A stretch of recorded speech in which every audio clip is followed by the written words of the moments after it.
Hey folks, and I'm back. Sorry about that. And sorry that I got kind of cut off there at the start of the talking. I just started a little early. And same at the start of the first episode of this session.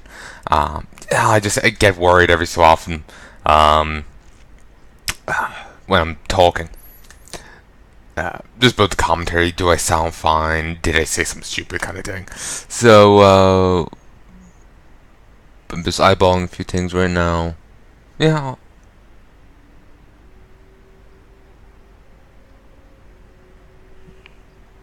Yep, all's well. Actually, let's make sure all's well. I don't want to mess this up. Yeah, that's well. Yeah, all's well. All is good. All is fan-fucking-tastico. Alright. Oh, take it out. You have to do that for an achievement. Oop, nah, I think I didn't get the achievement. Didn't do it quickly enough. Let's actually step back and might be able to find a way around. Might be able to redo that.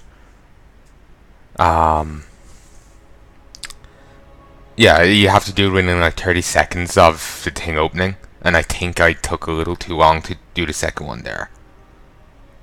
I think. Felt like I took a minute. But I know. Didn't exactly time it now, did I? I'll send the Dark Templar ahead to take out the rocks. So I'll have everyone else try and wail on the Zerg themselves.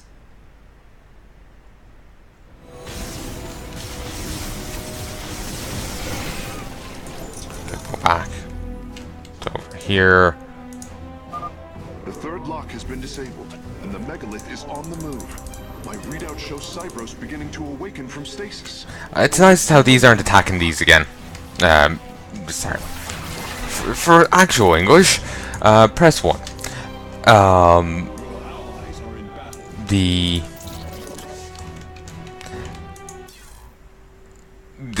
Zerg won't attack units that are warping in. It's very nice.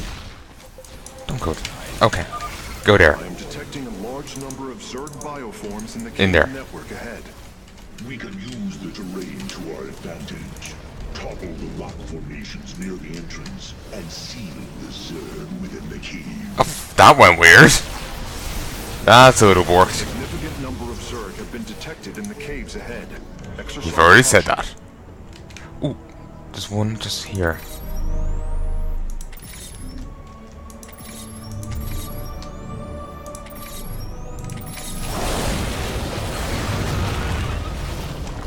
Goits. Okay, everyone march over here. This thing can be healed by the little healer guys. Okay, let's start warping in a few units here. 1, 2, 3, and rest our Templar. Really, I'm out of SP. Christ. Suppose I've only these two. Oh Christ. There's doing drops now. Right into the caves. Ooh, Christ. Everyone group up. Actually, let's just orbital lance this down. Okay.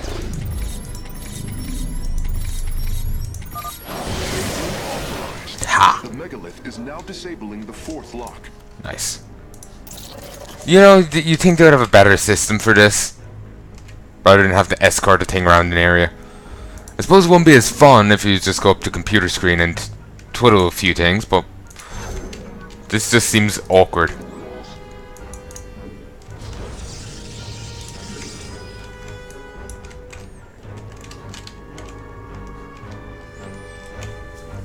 You think Zerg could easily get past this cave in?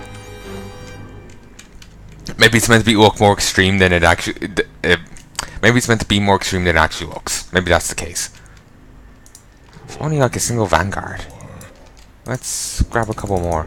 You require more Vespine gas. Just want to actually get some use out of these, because these might actually be useful. Lock destabilization is nearly finished. The megalith will disembark soon. Once this... Oh, it's down? Good. I'll toss down some defenses now.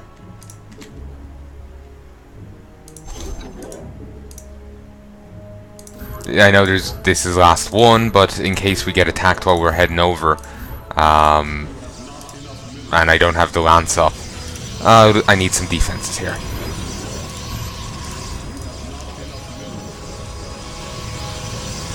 Or some of these get to finish before the attack goes through. The attack comes in. The lock is down and the megalith is traveling. Stasis grid at 20%. Wait. I'm detecting activity in the Zerg hive nearby. They're reinforcing the last lock. Of course they are. Of course they are. I'm keeping out the lance up. Zerg hive cluster between the megalith and the last stasis lock. Our only option is to fight through it.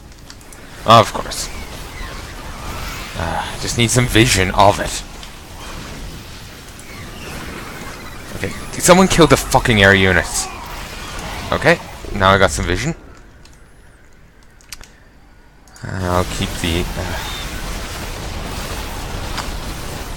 Annoyingly... Wait. I'm not finding good use of this. Well, it would save my Dark Templar.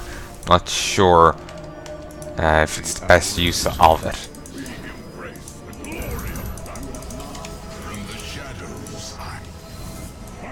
I don't know how they're gonna get out. I think they're gonna go the long way around. Maybe they'll go this way? I'm watching this because it's curious. Oh, easy way up. Okay, we're right here. Yeah, let's use this. Let's hit the Nidus Worm.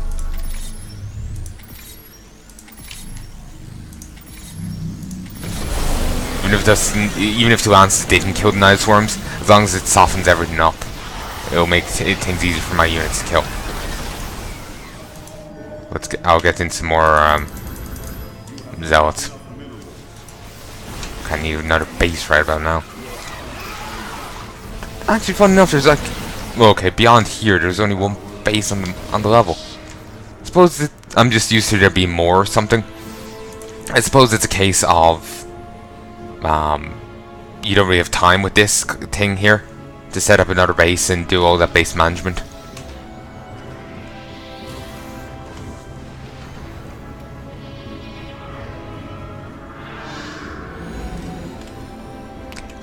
Well, here's how all this works out, and the energizers work with us. The final lock is destabilizing. Or whatever they are. The grid is down. We've done it. Cybros Right. is free from stasis. Recall our forces from Endion's surface. We take this battle to Cybros.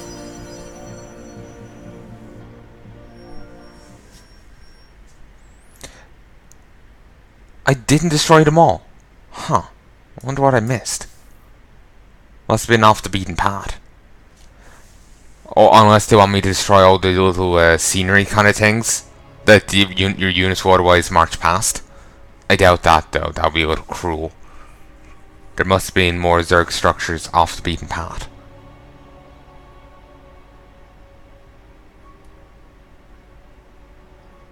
Ah well. It's not that big of a deal.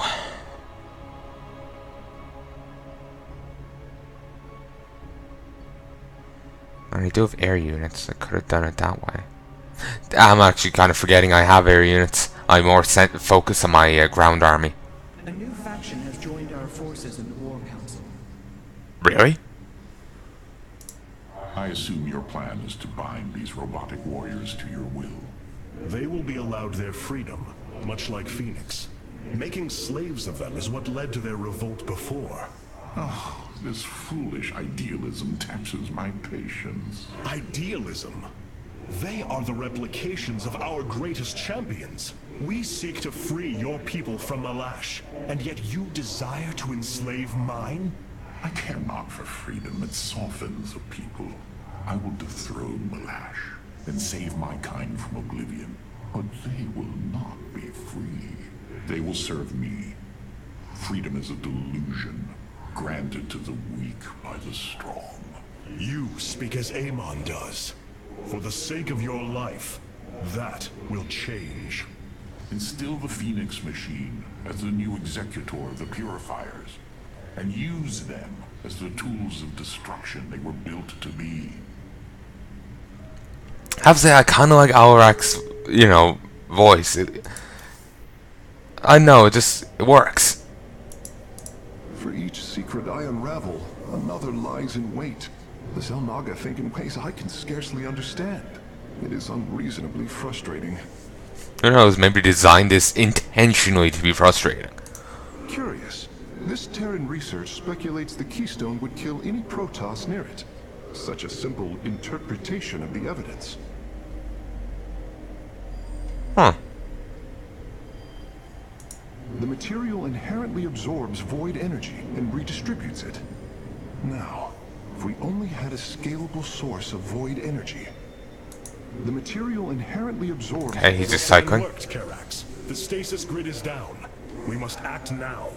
If we can bring Cybros online, the battle station should begin to defend itself. And the Purifiers? They have lain dormant for millennia. They may still harbor anger towards us. If they turn on us, we will have to fight.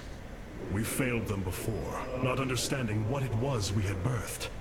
These personalities may be replications, but they are alive. After spending so much time with Phoenix, I share your belief. Cybros will not be able to resist the Zerg for long. We should move quickly if we hope to save the Purifiers. I require your honest counsel, Phoenix. Do you believe the Purifiers will join us? I do not know. They may harbor rage, resentment for the actions of our forebears. The Daylom is not the Conclave. We are united in purpose, like never before. And that is why the Purifiers must be allowed to choose their fate for themselves. Without freedom, a people can be controlled, but never united. This is true, and yet, the Firstborn have ill need of another enemy. And I believe in you to not create one. Your actions determine the future for both the Templar and the Purifiers. But now is the time to act, Hierarch. You are right. The way forward may be difficult, but it is necessary. Thank you, my friend. I wonder will we actually be given the option to enslave them or allow them to join willingly? Because it seems to be, it's almost setting up for that choice, but the guy may, you know, just make the choice himself kind of thing, you know? Don't know how they'll do it. Okay, I have 20 soul right here. If I did take stuff off here, I would be able to get shields overcharge. Wouldn't be able to get deploy Phoenix, but I wouldn't be able to get shields overcharge. Actually, I wouldn't. I was overestimating how much I would get from here. Could get this.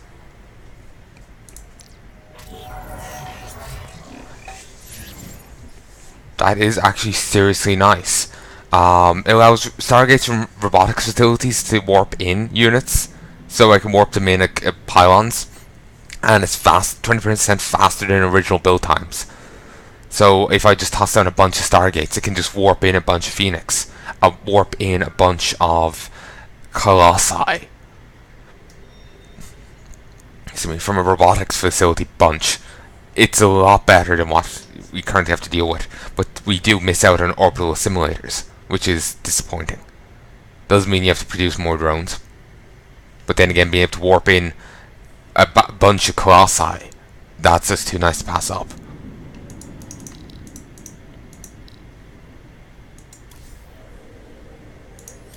I wonder who new person we have here.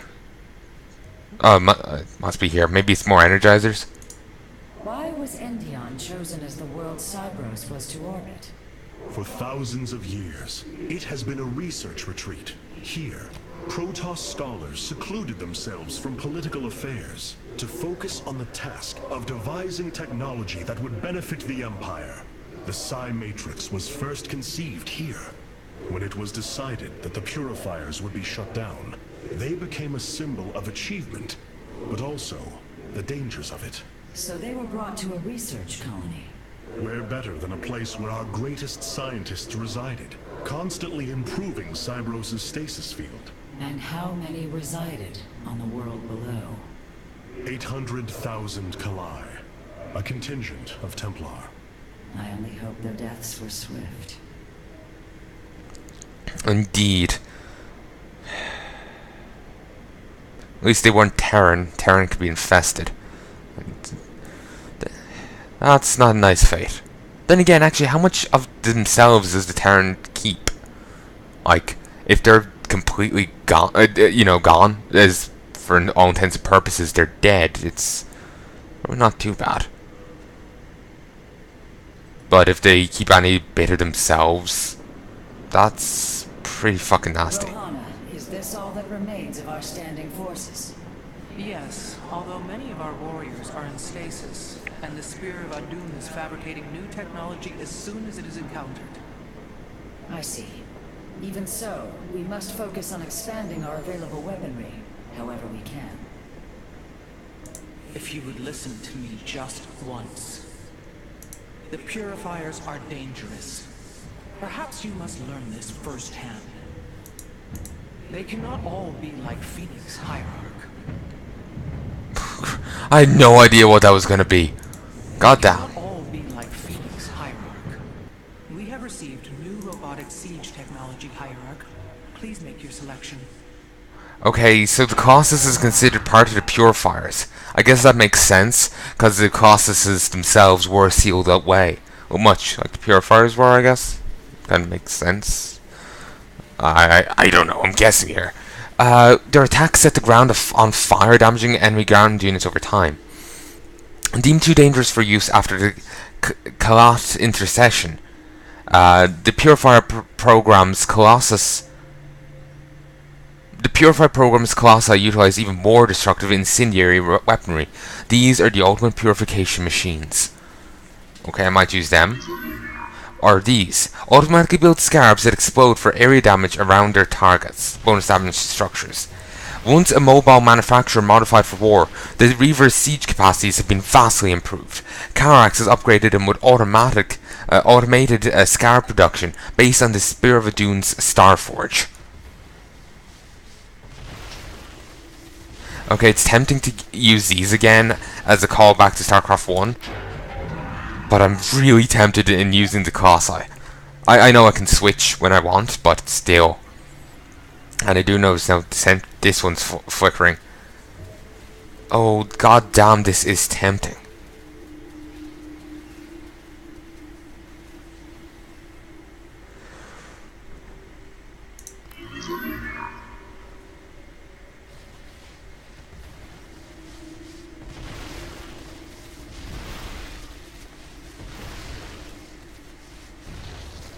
Sure, I'll give them a chance.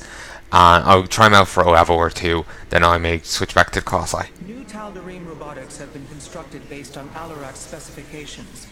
Let us hope his instructions were thorough. Increases damage dealt to enemy units and boosts attack range of friendly units. Force field blocks ground unit movement, cannot attack. Voluntarily reprogrammed by the Tal'darim, these former sentries have had their shield generators replaced with advanced targeting systems. Their force field generators remain intact.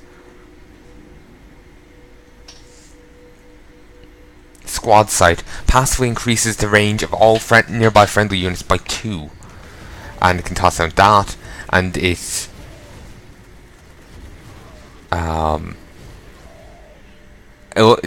they lock onto enemy units, and it increases the damage said unit takes by 30%. And it lasts as long as they're locked on. So if you lock them onto a different unit, or they fall, the Havoc thing falls, then they lose the extra 20% damage thing.